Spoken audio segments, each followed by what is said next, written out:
안실학교 반생 여러분 안녕하십니까? 우리 교회 안실학교가 꽤 오랫동안 문이 닫혀 있었습니다. 그렇죠? 안실학교로서 우리가 함께 모이지 못하고 또 함께 배우고 나누지 못하는 그러한 시간이 꽤 길었는데, 그래서 더 이상 길어지면 안 되겠다 싶어서, 왜냐면은 교과 공부를 이렇게 안 하니까 교과책을 잘 안 보게 되더라고요. 그래서 금요일 날로 제가 옮겨서 하시는 게 어떻겠냐 이렇게 제안을 드렸고, 직원회에서는 그게 좋겠다라고 또 흔쾌히 응답해 주셔서 이렇게 금요일 날 하게 되었습니다. 근데 제가 보니까 예배 드릴 때보다 온라인으로 출석하시는 분들이 많으신 것 같아요. 제가 들어갔더니 지금 현재 온라인으로 출석하시는 분이 11분이에요. 이거 뭐 11분이지만 또 가족들이 있으면 많은 분들이 함께 하시는 거죠. 그리고 현재 지금 코로나 상황으로는 우리 교회에 출석할 수 있는 인원이 교회 정원의 20%밖에 안 돼요. 상당히 좀 어려운 상황인데 온라인으로 함께 하면서 많은 분들이 함께 할 수 있어서 참으로 행복합니다. 또 늘 이렇게 제가 나와서 하다가 강서연 집사님께서 나오셔서 하니까 분위기가 확 밝아지는 것 같아요. 그래서 우리 금요일날 예배 또 안실학교가 상당히 활기차지지 않을까 이렇게 생각합니다. 코로나 상황이기 때문에 임원들이 함께 하지 못하셨으면 좋겠죠. 다들 김수희 집사님이나 또 이종건 집사님이나 신초희 집사님이나 코로나 상황이어서 함께 하지 못한 그런 아쉬움이 있습니다. 코로나가 빨리 해결이 되고 이게 안식일 오전으로 회복이 되어서 많은 종교인들이 또 우리 임원들이 함께 할 수 있는 그런 시간들이 되었으면 좋겠습니다. 여기 보니까 다음번에 집사님 기억절 암송 시간도 있어요. 물론 우리가 이렇게 막 말하는 게 잘 안 되기 때문에 어렵긴 하지만 기억절도 한번 읽고 지나가고 그러시면 좋겠습니다. 축도는 교과 공부가 마치고 맨 마지막으로 하는 걸로 저희가 순서를 좀 돌리도록 하겠습니다. 이렇게 원래 안식일에는 축도하고 교과 토의를 들어가는데 그런 식으로 좀 바꾸면 어떨까 생각을 좀 합니다. 교과 공부 저희가 함께 해보도록 하겠습니다. 벌써 이번 기에 세 과가 지나가고 네 번째 과입니다. 금요일날 저녁에 오실 때 여러분들은 늘 뭘 갖고 오셔야 돼요? 교과책을 늘 들고 오셔야 되겠습니다. 그러면 교과책을 함께 보시면서 공부하도록 하겠습니다. 2021년 제1기의 교과 공부 책 제목은 무엇이죠? 이사야서에 있는 내용을 배우게 됩니다. 이사야는 총 몇 장으로 되어 있습니까? 66장으로 되어 있어요. 성경이 몇 권이에요? 66권이잖아요. 이사야가 66장으로 되어 있습니다. 신기한 것은 성경이 구약 성경 39권과 신약 성경 27권으로 나눠지듯이 이사야도 그 39장과 40장 사이가 상당히 큰 전환점이 됩니다. 그래서 이 작은 축소된 성경과도 같은 그러한 느낌을 받는 책이 우리 이사야서입니다. 이사야서 제4화 오늘 제목이 무엇입니까? 어려운 길이라는 제목이. 왜 어려운 길이라고 했는가? 우리가 교과책을 공부하면서 조금 배우게 될 것 같습니다. 여러분들이 요새 온라인으로 교과 공부를 녹화해서 올리십니다. 여러분들은 어느 목사님 교과 공부를 보십니까? 그 중에 공부하시면서 혹시 즐겨 보시는 목사님이나 교수님이 계십니까? 예, 남대국 교수님 많이 보시고요. 또 다른 분 보시는 분 계세요? 김상래 목사님. 김상래 목사님. 근데 이번 이사야는 김상래 목사님은 안 계신 것 같죠? 예, 그 전에 몇 번 하셨고 남대국 목사님. 주로 남대국 목사님 방송을 지금 보시니까 예, 재림마을에서 공식적으로 찍어서 올린 건 남대국 목사님 강의입니다. 그리고 남대국 목사님께서 구약학 전공이시기 때문에 너무나도 아주 자세하게 또 잘 설명해 주십니다. 그 주중에 한번 이렇게 보시면 좋아요. 보시면 제가 설명드리는 부분들이 상당히 더 복습처럼 쉽게 이렇게 다가올 것 같습니다. 저도 남대국 목사님 강의를 여러 번 봤습니다. 그래서 공부를 해야 되기 때문에 또 여러 번 보면서 또 거기에서 많이 배우기도 하고 가져오기도 하고 이렇게 했습니다. 또 교과 공부를 이렇게 오래 할 수는 없습니다. 그렇죠? 그래서 짧지만 좀 재미있게, 그러나 좀 더 깊은 연구를 원하신다면 누구 강의를 들으세요? 이번 기회는 남대근 목사님 강의, 남대근 박사님 강의를 들으시면 더 깊이 있는 연구를 하실 수 있겠습니다. 자, 우리 기억절 함께 읽어보시겠습니다. 코로나 시대니까 크지 않게 나 드릴 수 있도록 함께 읽겠습니다. 시작. 이제 어린 제자여 원로를 가르치는 여호와를 이제 야곱의 집에 대하여 뭘 가려요? 얼굴을 가리시는 여호와를 나는 기다리며 그를 바라보리라. 이게 그 교과책 제목 어려운 길도 좀 아리송한데 기억절도 좀 어떻습니까? 좀 아리송해요. 대체 분위기가 그러니까 좀 아리송한 부분이 있습니다. 그러니까 아리송하게 시작을 하고 나중에 가서 답을 좀 찾도록 하겠습니다. 먼저 이 안식일날 소지에 보면 시작하는 이야기가 있어요. 뉴욕 할렘가는 가난한 지역입니다. 그 가난한 지역의 한 건물에 불이 났습니다. 근데 4층에 누가 있어요? 예, 시각장애인 소녀가 4층 창틀에 있습니다. 구하기가 어려워요. 소방차가 와서 사다리를 그곳에 대려고 하는데 거리가 잘 맞지 않습니다. 결국은 어떻게 해야 되는 상황이에요? 뛰어내려야 되는 상황이에요.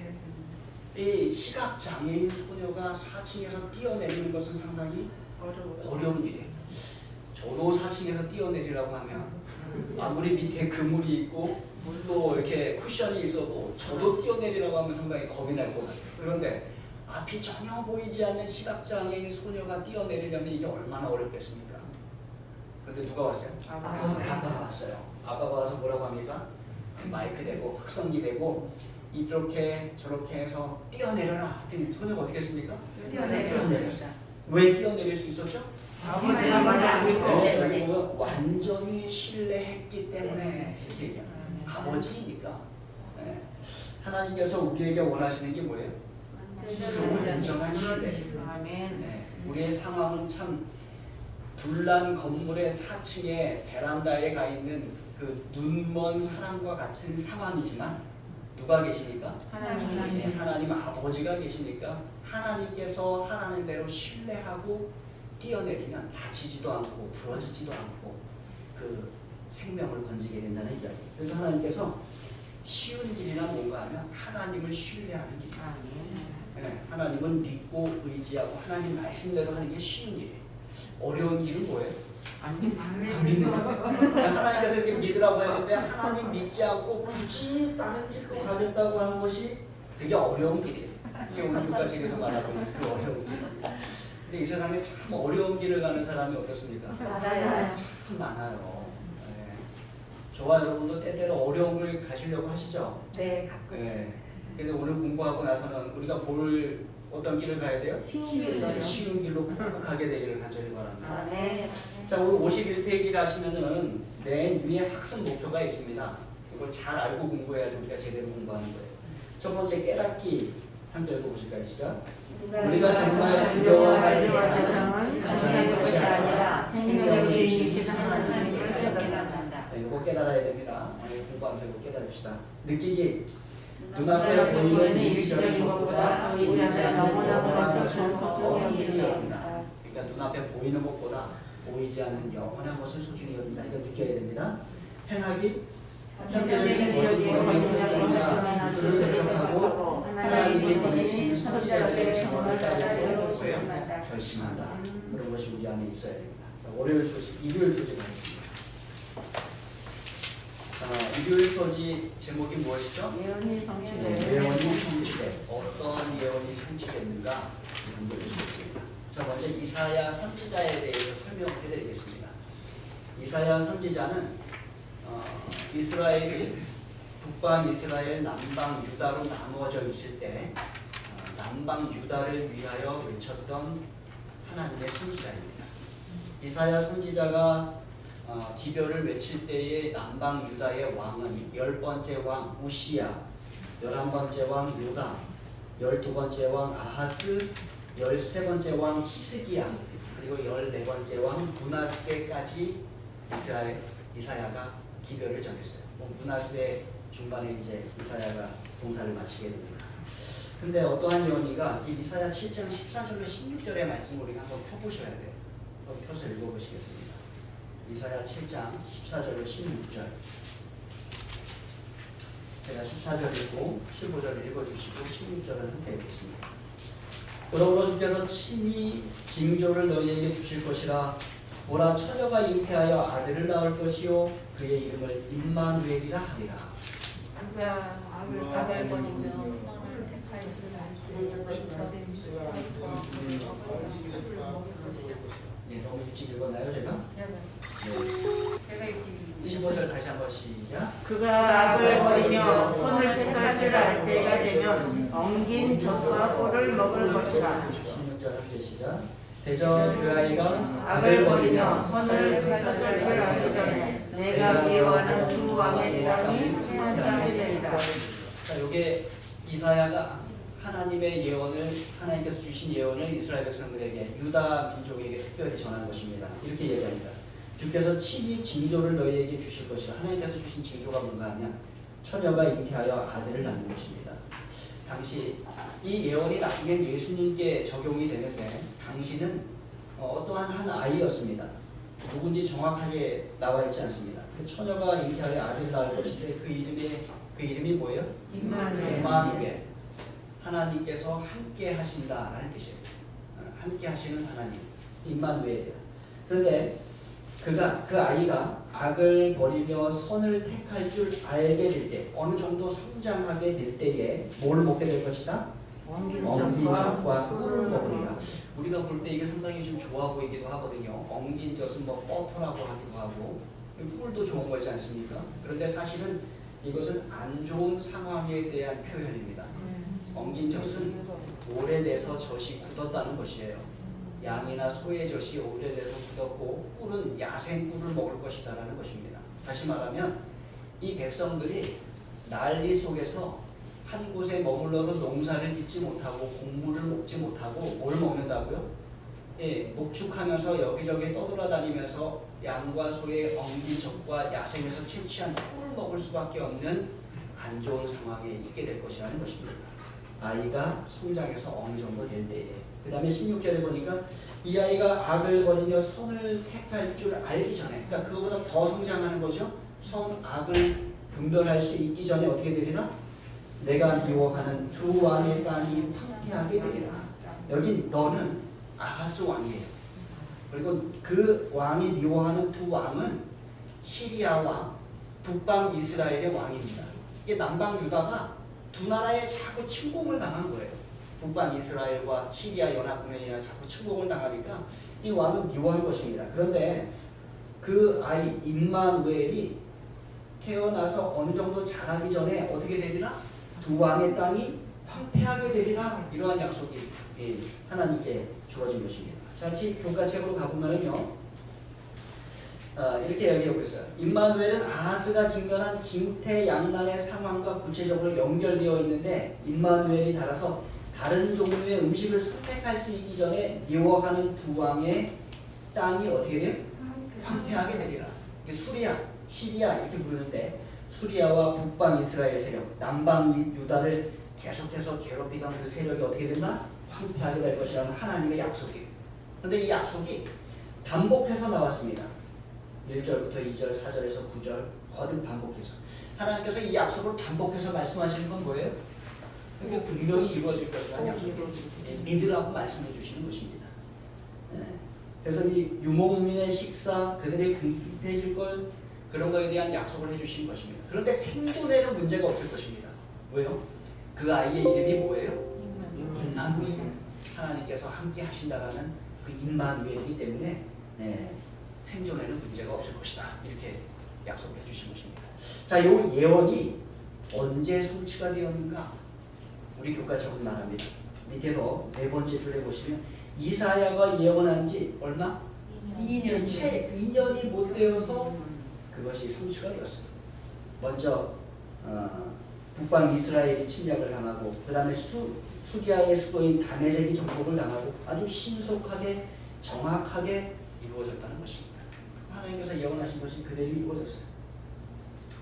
자, 그래서 뒤로 넘어가 보시면 53페이지에 아수르는 기원전 722년에 결국은 이스라엘의 북방 이스라엘의 수도 사마리아를 점령하고 수많은 사람들을 포로로 잡아가게 됩니다. 이게 당시 이제 강대국들이 하던 이주 정책이에요. 왜냐하면 정복했지만 그 민족이 그 땅에 그대로 살고 있으면 어떻게 돼요?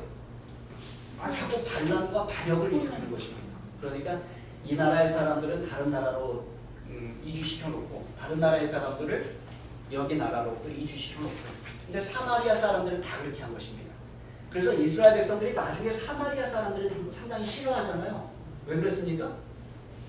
피가 섞였기 때문에, 이방 민족과 피가 섞인 사람들이기 때문에 순수 혈통으로 보지 않았기 때문에 사마리아 사람들을 사람 취급하지 않고 개 취급하고 이방인 취급하고 그렇게 했던 것입니다. 그래서 이렇게 망하게 돼요.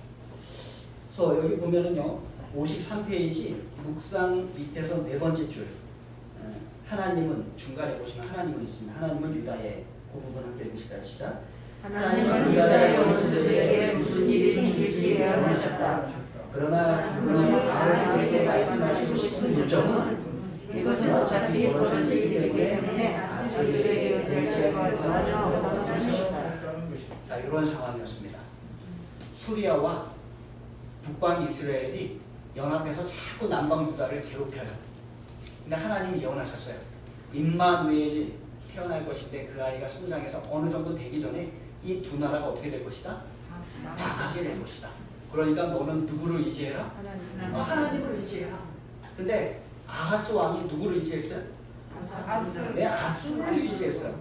또 다른 강대국 아수르를 의지해서 하나님 의지하지 않고 아수르를 의지하고 하나님의 약속을 저버리게 된 것입니다. 이게 참 마음 아픈 일이에요. 하나님의 도구에 불과했던 아수르를 하나님을 의지해야 되는데 뭘 의지한 거예요? 도구를 의지한 거예요. 도구를. 그럼 뭐하고 똑같으냐 하면 하나님의 모든 축복의 근원이신데 하나님께서 그 축복의 근원이셔서 우리의 축복 가운데 하나님 재물적 축복을 주신단 말이에요. 그죠? 근데 사람이 하나님을 의지하지 않고 뭘 의지해? 재물, 돈을 의지하는 거와 똑같은 거예요. 네. 하나님을 의지해야죠. 하나님께서 주시는 도구를 의지하면 안 되는 것입니다. 근데 아하스 왕이 그렇게 해버리고 말았어요. 월요일날 가보겠습니다. 그래서 예견된 결과들. 그래서 어떻게 되었는가? 아하스 왕이 아수르를 의지했을 때 예견된 결과, 그 기억절 위에 나와 있는 성경절 함께 읽겠습니다. 아수르 왕 디글라벨레셀이 그에게 이르렀으니 돕지 아니하고 오히려 그를 공격할 거다. 그러니까 하나님께서 이미 그 땅에 일어날 일에 대하여 다 알고서 이야기를 하고 다른 거 의지하지 말고 하나님을 의지하라 했는데 결국은 어떻게 한 거예요? 네, 그걸 의지하고는 이 아수르 왕 디글라벨레셀이 북방 이스라엘 그 다음에 수리아를 멸망시킨 다음에 누구까지 쳐들어왔어요? 남방 유다까지 쳐들어와서 그에게 오히려 큰 어려움이 되고 말았던 것입니다. 그래서 여기 중간에 보시면 두 번째 문단에 아하스에 대하여 표현하기를 뭐라고 표현했습니까? 믿음보다는 시작. 믿음보다는 법이 많은 아하스에게 수리아와 이스라엘이 제거될 것이라는 말씀은 희소식이었다. 그러니까 아하스는 믿음보다 뭐가 많았어요? 겁이 많았어요. 네, 하나님을 신뢰하는 믿음보다 세상 것을 보고 두려워하는 겁이 많았던 것입니다. 그래서 하나님이 제공하신 한량 없는 구원을 거절함으로써 아하스의 멸망은 결정된 것이나 다름없었어요. 그러니까 이 아하스 왕이 하나님을 신뢰하지 않고 아수르 왕 디글라벨레셀을 의지하기 시작할 때부터 미래는 이미 어떻게 된 것입니까? 예견이 된 것입니다. 당연히 그렇게 될 줄 알았던 것이죠. 그래서 여기 보면 시편 118편 9절 말씀이 있습니다. 중간에 성경절이 있어요. 여호와께 시작. 여호와께 피하는 것이 고관들을 신뢰하는 것보다 낫도다. 여호와께 피하는 것이 고관들을 신뢰하는 것보다 낫도다. 그러나 아하스는 그렇게 하지 않았던 것입니다. 그래서 결과가 어떻게 되었는가? 성경책 한번 펴보시겠습니다. 역대하 28장 20절. 역대하 28장 20절. 제가 20절, 22절 읽겠습니다. 여러분들이 21절, 23절 읽어주십시오. 역대하 27장 20절로 23절. 아스르 왕 디글랏 빌레셀이 그에게 이르렀으나 돕지 아니하고 도리어 그를 공격하였더라. 아스가 여호와의 전과 왕궁과 군대들의 집에서 재물을 가져가여 아스가 왕에게 줬으나 그에게 이익이 없었더라. 이 아하스 왕이 권고할 때에 더욱 여호와께 범죄하여 자기를 이신 다메섹 신들에게 제사하여 이르되 아람 여러 신들이 그들을 도왔으니 나도 그 신에게 제사하여 나를 돕게 하려 하였으나 그 신이 아하스와 온 이스라엘을 망하게 하였더라. 네, 얼마나 어리석은 아하스인지 모르겠어요. 하나님께서 이 아스루 왕 디글랏 빌레셀을 통하여 아하스에게 어려움을 주셨을 때는 하나님은 뭘 기대하신 거예요? 돌아오길 기대하신 거예요. 그런데 22절에 보면 이 아하스 왕이 공고할 때에 더욱 뭐했다? 여호와께 범죄했다 이렇게 의지한 것이 아니라 돌아온 것이 아니라 범죄했다. 여기서 아하스 왕이 한 범죄는 무엇인가 하면 다메섹 신들에게 제사 드리는 것이었어요. 하나님께 예배드리지 않고 그 남대건 목사님 강의를 보면 몰래 그 아이를 그 신에게 제사 드리는 그러한 아주 어리석고 엄청난 죄악의 일을 했던 것입니다. 그러면서 이러한 말씀을 더 하시더라고요. 제가 마음에 깊이 와닿았는데 다른 죄보다 우상을 섬기는 죄는 하나님 앞에 큰 죄이다. 왜 그렇습니까? 다른 죄들은 회개하고 하나님께 돌아갈 수 있는데 우상을 섬기는 죄는 누굴 버린 거예요? 하나님을 버린 거예요. 그래서 우상을 섬기는 죄가 보다 가장 큰 죄이다 이렇게 얘기해요. 근데 이 아하스 왕은 자신들을 공격한 그 나라의 우상을 섬기는 아주 큰 죄악을 범하고 있습니다. 여러분 우리도 우리 삶에 무언가 다른 우상이 있지 않도록 하나님 앞에 우리가 겸손한 마음으로 믿음 생활을 해야 되겠습니다.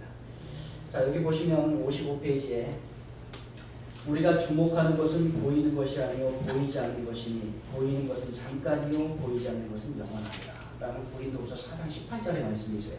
우리 교과책 55페이지입니다. 그런데 사람은 다 뭘 의지하기 쉬워요? 네, 보이는 거 의지하기 쉽습니다. 보이는 돈, 또 보이는 재물, 보이는 자리, 보이는 명예 이런 걸 의지하기 쉽다는 것입니다. 보이지 않는 하나님, 보이지 않는 성령님, 보이지 않는 하나님의 섭리 이런 것들을 우리가 의지하고 살아야 되는데 우리가 연약한지라 그렇게 되기 쉽다는 것입니다. 그러나 여러분 우리가 섬기는 하나님은 영이신 하나님을 기억하시기 바랍니다. 그래서 우리가 보이는 것에 너무 의지하지 마시고 보이지 않는 영원한 것들을 더 사모하는 하나님의 백성들을 바랍니다. 만약에 보이는 것을 의지하기 시작한다면 우리의 삶도 어떻게 될까요? 예견된 결과를 가지게 될 것입니다. 아하스 왕과 똑같은 결과를 가지게 될 것입니다. 자, 화요일 날입니다. 제목이 뭐죠? 이름에 이름에 담긴 의미. 어떠한 이름인가? 예. 이름 참 어렵죠? 어려워요. 마헬 살랄 하스바스. 마헬 살랄 하스바스. 누구의 이름입니까? 이사야의 두 번째 아들. 네, 이사야에게 아들이 둘 있었습니다. 첫째 아들 이름 혹시 기억하세요? 지난과에 나왔었는데 첫째 아들의 이름은 수알 야숲. 네, 수알 야숲. 이사야 7장 3절에 나옵니다. 수알 야숲. 네, 수알 야숲. 수알 야숲의 뜻이 뭔가 하면 남은 자가 돌아옵니다. 네, 남은 자가 돌아오리가. 그 다음에 마할 살랄 하스바스. 마헬 살랄 하스바스. 여기는 뜻이 나와 있습니다. 여기 보시면 노획물은 신속하고 전리품은 빠르다. 또는 빨리 약탈하고 서둘러 노획하다. 이렇게 나와 있어요. 자, 이게 이사야가 예언하는 중에 사람 이름이 몇 번 나왔습니다. 임마누엘, 그 다음에 수알야스, 그 다음에 마헬 살랄 하스바스 이렇게 나옵니다. 수알야스는 남은 자가 돌아오리라. 임마누엘은 하나님께서 우리와 함께 하신다. 마헬살랄 하스바스는 노력이 빠르고 약탈이 빠르다. 그런 의미. 근데 이제 궁금하잖아요. 이게 누구에게 접촉되는 건가? 그게 궁금하지 않습니까? 그런데 이 원래 마헬살랄 하스바스 이 이름은 누구에게 적용이 되는 것이었는가 하면 아수르의 침략을 받는 수리아와 북방 이스라엘 두 나라에만 적용이 될 것이었습니다. 그들이 빨리 정복을 당하고 전리품을 빠르게 뺏기게 될 것에 대하여 이야기한 것이죠. 그래서 여러분들이 그 앞에서 지금 보셨던 예언 기억하시죠? 하나님께서 이사야를 통해서 하신 예언, 그 북방 이스라엘과 수리아가 빨리 망할 것이다 라고 예언했는데 몇 년이 채 못 되어서 2년이 채 못 되어서 그것이 이루어졌지 않습니까? 그것에 대하여 예언한 것이었어요. 그런데 이 아하스 왕이 하나님을 신뢰하지 않고 아수르를 신뢰하게 될 때 그 예언의 적용이 누구에게까지 이르러왔어요? 유다에게까지 이르러온 것입니다. 아하스 왕에게까지 이르러온 것입니다. 원래 누구에게는 그게 적용이 될 것이었는데 북방 이스라엘과 수리아에만 적용이 될 것이었는데 아하스 왕이 하나님을 신뢰하지 않고 아수르를 신뢰하는 바람에 그 예언의 적용이 누구에게까지 왔다고요? 유다에게까지 오게 되었다는 것입니다. 이게 얼마나 안타까운 일인지 몰라요. 그러나 그 나라가 망해도 하나님은 임마누엘의 하나님이에요. 그래서 하나님께서 그들과 함께 하실 것입니다. 그리고 하나님은 수알 야습이라고 말씀하셨어요. 뭐라고요? 남은 자가 돌아오리라고 약속을 하신 거예요. 그것만 해도 하나님의 큰 은혜인 것을 우리가 보게 됩니다. 여기 맨 마지막 문단에 가시면 이러한 질문이 있습니다.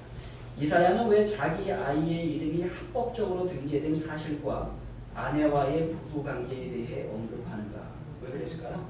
그 대답이 교훈에 나와 있습니다. 교훈에 있는 말씀 한번 읽어보실까요? 시작. 이스라엘 아들에게 그들의 이름과 삶은 세상에 전하는 하나님의 기별이 되어야 했다. 마찬가지로 우리도 하나님의 기별이 되는 삶을 살아야 한다. 그러니까 이사야는 하나님의 선지자였어요. 하나님의 기별을 그 땅에 전하는 선지자. 그래서 이사야의 삶도 선지자의 삶이고 선지자의 기별이었습니다. 그래서 아들 하나 둘 낳는데 그 아들들의 이름도 다 뭐가 되어야 돼요? 기별이 되어야 돼요. 세상을 향해 외치는 하나님의 기별이 되어야 됩니다. 그래서 그렇게 언급을 한 것이죠. 저도 아이들의 이름을 지을 때 그 성경에 있는 의미들을 가지고 좀 짓게 됐습니다. 찬영이는 성령에 충만하여 하나님과 사람 앞에 칭찬받는 사람, 이러한 설교를 하고 나서 제가 거기에 영감을 받고 그래서 칭찬하다가 찬을 따오고 성령이 충만하게 할 때 거기서 영을 따왔어요.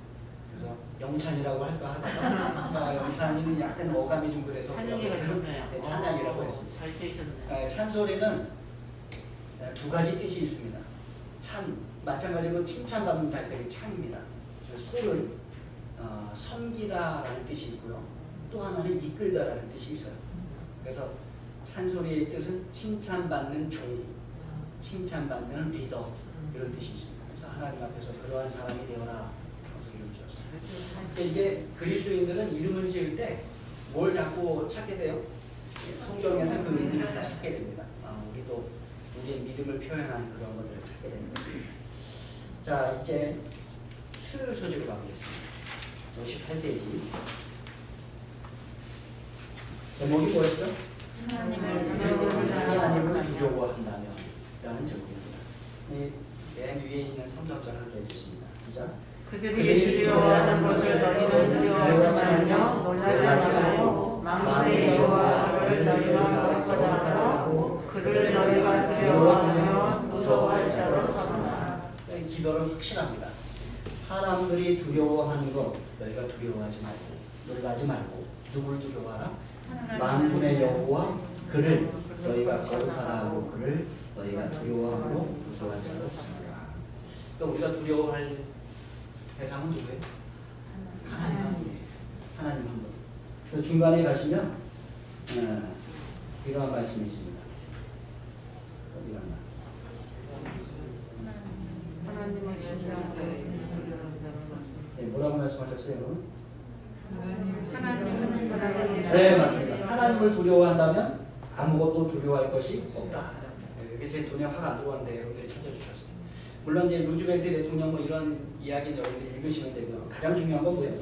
하나님을 두려워한다면 아무것도 두려워할 것이 없다. 그런데 아하스는 반대를 했어요. 하나님을 신뢰하지 않고 두려워하지 않고 누구를 신뢰하고 이 아수르를 신뢰하고 수리아와 북방 이스라엘을 두려워하고 이렇게 했다는 것입니다. 그런데 여러분 중요한 것은 하나님을 두려워하고 하나님을 공경하고 하나님을 경외하는 삶을 살면 이 세상에 우리가 뭐 두려울 것이 있겠습니까? 하나님께서 어떻게 해주실 거예요?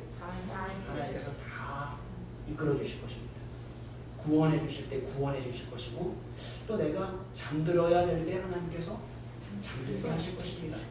가장 잘 이끌어 주실 것임을 우리가 믿고 나아가길 바랍니다. 저도 두 아이를 키우다 보니까 때때로 두 아이의 그 앞날에 대하여 좀 걱정이 될 때가 있어요. 어떨 때 걱정이 될까요? 공부를 안 할 때. 이 아이가 커서 뭘 할 수 있을까? 이러한 걱정이 됩니다. 그러나 걱정하기보다 어떻게 해야 돼? 하나님께 의지하고 또 하나님께 기도하고 하나님께 내어달려야 되는 것이 많은 것입니다. 그리고 하나님 뜻 안에서 아이를 키우려고 노력을 해야 되는 것입니다. 이번에도 이 코로나 상황이어서 찬솔이 학교 보내는 것에 대해 꽤나 고민이 많았습니다. 이게 둘째이고 막내이다 보니까 집을 떠나서 어디에 이 두기가 코로나 상황이고 하니까 더 힘들고 어려운 거예요.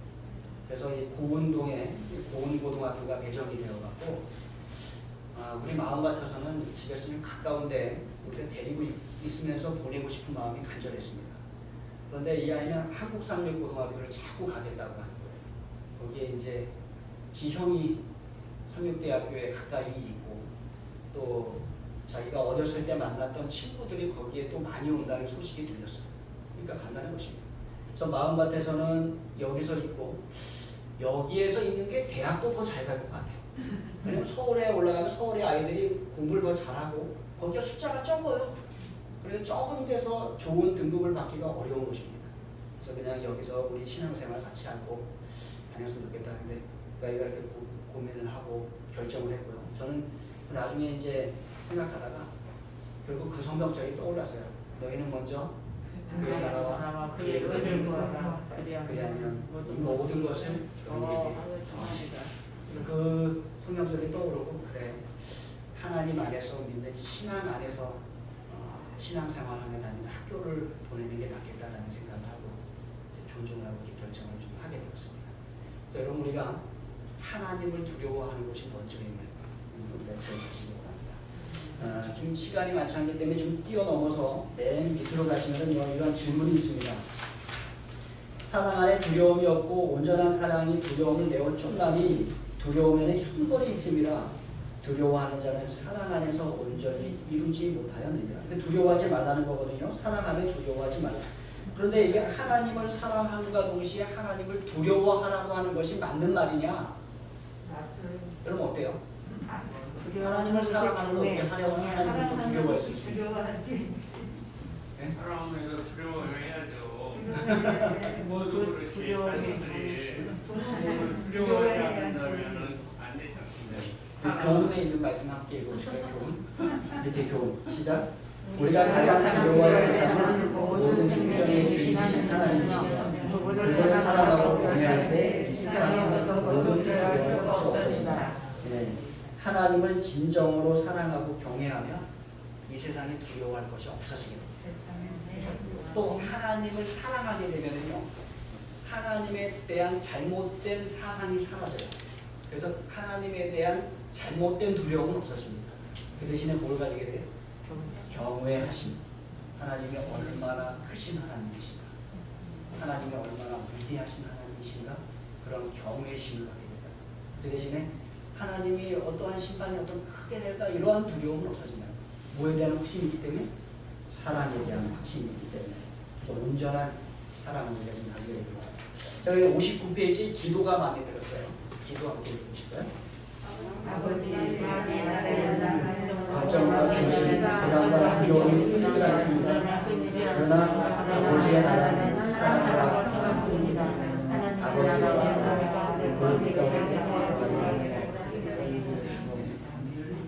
이 세상에는 걱정과 근심, 불안이 가득합니다. 마귀의 나라이기 때문에. 그러나 하나님 나라는 사랑과 평안뿐이 없다는 것을 아십시오.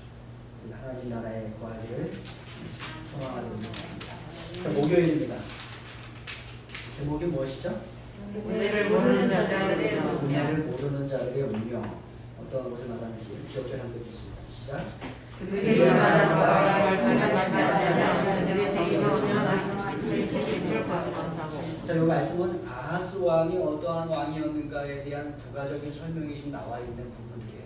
그런데 그 중에 하나가 무엇인가 하면 아하스는 주술과 매우 밀접한 이교에 깊이 빠져 있었다는 것입니다. 주술. 그러니까 말하자면은 우상 앞에서 주술을 그리고 또 뭐 있어요? 요새 신령술도 있고 강신술도 있고 사후세계, 환생, 죽은 영들의 활동 이런 것에 이 아하스가 빠져 있던 것입니다. 근데 이런 것이 우리는 많이 사라졌다고 생각해요. 우리는 그리스도인들이기 때문에 잘 모르고 살거든요. 그런데 실제로 세상을 보면 현대에도 주술은 많이 행해지고 있고요. 많은 주술이 놀랍게도 아하스 시대에 고대 근동에서 행해지던 주술을 현대식으로 바꾼 주술들이 많이 행해지고 있다는 것입니다. 참 놀라운 일이에요. 그래서 여러분, 하나님 아닌 영들을 의지하는 것은 성경에 보면 늘 참담한 결과를 가지고 왔습니다. 하나님도 영이세요. 그런데 하나님의 반대자 사탄도 뭐예요? 사탄도 영이에요. 사탄을 따라서 하늘 천사의 3분의 1이 내려왔습니다. 그래서 이 세상에 영적인 일들이 일어납니다. 하나님께서도 성령 하나님을 통하여 영적인 일들을 일으키시고 사탄도 영적으로 악령과 그의 추종자들을 통해서 영적으로 사람들을 유혹하고 영적인 사건들을 일으킨다는 것입니다. 여러분, 어떠한 사건 현상이 일어난다고 해서 그것이 신비하고 어떠한 대단한 능력의 소유자로 생각하지 마십시오. 영들을 뭐 해야 돼요? 시험해야 돼요. 영들을 다 믿지 마십시오. 하나님 말씀 따라 영들을 시험하고 이것이 하나님께 속한 영인지 여러분 올바로 판단하고 우리가 따라가시기 바랍니다. 주술로부터 불리는 하나님께 대한 충성의 문제이다라고 교과처럼 이야기합니다. 그러니까 당시에 사람들이 불안하면 뭐 한 거예요? 안녕을 주술하러 간 것입니다. 근데 요즘도 사람들이 불안하면 어디 가요? 점집 가요. 우리는 그 아주 가까운 데 살아요. 계룡산. 계룡산 아주 유명하지 진짜 않습니까? 많아요. 그리고 공주가 상당히 그걸로 유명해요. 장모님 맞습니까? 모르니까. 장모님 고향이 공주신데 맞죠? 공주의 점치는 곳이 많아요. 상당히 많아요. 많아요. 그래서 갑사. 공주가 떡집이 많잖아요. 네, 맞아요. 왜 그런가? 떡을 네, 해서 점집이 받쳐. 많아서. 그렇죠. 떡이 유명하게 됐다. 떡에 이거 많이 하다 보니까 더 잘하게 된 것이죠. 그래서 그 떡 먹지 말라는 말씀은 아니고 그렇게 드려지는 떡들은 우리가 먹진 않지만 어쨌든 떡을 잘하는 곳이 많아졌다 이렇게 얘기해요. 가까이 있습니다. 그러나 우리가 신뢰할 영은 하나님, 성령 하나님이신 분입니다. 기억하시기 바랍니다. 특별히 사울도 하나님을 의지하지 않고 이 신접한 자와 관계를 맺었기 때문에 그 나라를 이새의 아들에게 넘겨주게 되었다라고 역대상은 우리에게 말씀하고 있습니다. 자, 우리 61페이지 가시면 이런 말씀이 있어요. 한번 묵상이 있는 말씀 읽겠습니다. 이 부분 함께 읽으시면 좋고, 우리는 현대식으로 재현된 이교의 주술에 어떻게 노출되어 있을까요? 함께 읽겠습니다. 시작. 여호와 나라의 세계는 항상 새로운 소들을 주거기 마련이라. 그래서 오늘을 불문하고 사후세계 환생 좋은 영들을 통하는 영이 자주 전개된다. 우리는 그것이 호응인 것을 알지만 분별력 없는 사람들은 그 안에 있는 들을 무의식적으로 받아들이고 심하게는 그런 세계관에 빠지기도 합니다. 간혹 그런 사람들 중에는 사회의 영향을 받을 수 있습니다. 우리가 아무리 예수를 믿으면서 반복적으로 그런 영성에 노출되면 우리의 감정에도 소리 생길 수 있습니다. 그러니까 우리가 믿음이 있지만 자주 그런 것을 즐겨보게 되면 우리가 어떻게 된다고요? 우리의 생각이 세뇌를 당하게 돼요. 그게 진짜인가라고 빠지게 된다는 것입니다. 그래서 될 수 있으면 뭐하라? 보지 말라라고 얘기하는 것입니다. 그래서 오히려 무엇에 대하여 잘 알고 있으면 좋은가 하면요, 성경이 말씀하는 죽은 자의 상태가 어떠한가를 잘 알고 계시기 좋습니다. 그래서 뭐 귀신 이야기하고 죽은 사람들의 영에 대하여 이야기하고 자꾸 이야기하면 성경은 죽은 자는 뭐와 같다?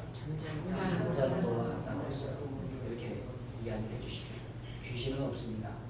다만 뭐가 있어요? 사탄과 그의 추종하는 악한 천사들의 일들이 있다는 것을 우리가 기억하시기 바랍니다. 오히려 말씀에 있었으면 좋겠습니다. 결론 맺겠습니다. 62페이지 맨 아래 가시면 교육이 있습니다. 요약 62페이지 맨 아래 가시면 요약. 시작. 하나님은 이스라엘의 말씀하여 그의 가족과 그의 이름에서 경고와 희망의 이별을 만들었습니다. 유일하게 하나님은 하나님을 믿으십니다. 그분은 자신이 무엇을 하고 계신지를 아십니다. 하나님은 사랑과 능력으로 그분을 실시하는 자들을 인도하고 보호하신다. 다른 힘을 의지하는 자들을 내게 예수님입니다. 그래서 오늘 제 사고한 제목이 무엇이라고요? 어려운 길. 어려운 길. 여러분 굳이 어려운 길 가려고 하지 마십시오. 하나님께서 우리에게 어떠한 길을 주세요? 쉬운 길 주십니다. 하나님 믿고 마치 우리 처음에 나왔던 이야기의 장님 소녀가 4층 베란다에서 아버지의 말을 믿고 어떻게 했듯이 뛰어내려서 그 생명을 건졌듯이 하나님의 말씀을 신뢰하시는 쉬운 길 가시는 저와 여러분 되길 바라면서 기도 마치겠습니다. 기도하고 마치실까요? 사랑의 아버지 하나님, 오랫동안 안식일 학교를 하지 못했습니다. 그러나 우리가 이렇게 2021년 새해 처음으로 안식일 학교를 금요일 저녁 예배 시간에 할 수 있도록 도와주셔서 감사합니다. 더 많은 사람들이 온라인으로 또 교회에서 참여하도록 하나님 축복하여 주시고 이 교과 공부책을 통하여 많은 유익과 또 교훈을 배우도록 하나님 축복하여 주시옵소서. 이렇게 시작된 안식일 하나님의 축복 가운데 잘 누리고 쉬게 도와주시고 하나님의 축복을 받게 도와주시고 또 하나님의 권능을 받는 안식이 되도록 축복하여 주시고 우리 모두가 하나님의 가족됨을 다시 확인하는 안식이 되도록 축복하여 주시옵소서. 예수님의 이름으로 간절히 기도드립니다. 아멘.